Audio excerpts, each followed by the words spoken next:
Mheshimiwa Waziri Mkuu, kuhusu Lumbesa ulielekeza tulipokuwa katika ziara mkoani Kilimanjaro.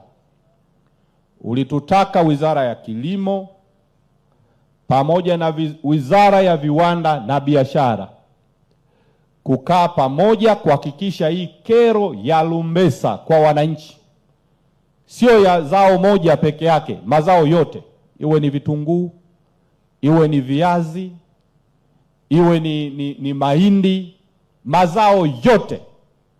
Sasa tutoke kwenye hiyo dhana, turudi katika kipimo halisi kisichozidi gunia kilo 100. Mheshimiwa Waziri Mkuu, naomba nikupe taarifa. Wizara ya Kilimo pamoja na Viwanda na Biashara tunamaliza hatua za mwisho.